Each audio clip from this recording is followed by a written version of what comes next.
এক গভীর জঙ্গলে থাকত এক চালাক শেয়াল। সে সবসময় নিজেকে খুব বুদ্ধিমান ভাবত আর অন্য প্রাণীদের একটু বোকা মনে করত।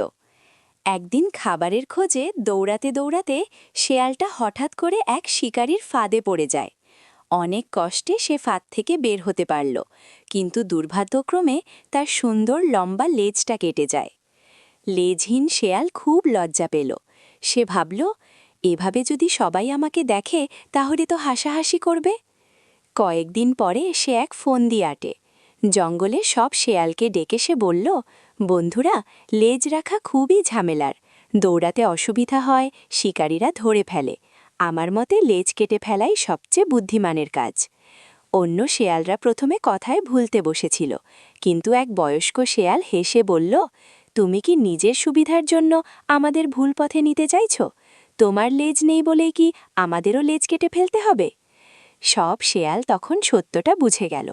লেজ কাটা শেয়াল লজ্জায় মাথা নিচু করে সেখান থেকে চলে গেল।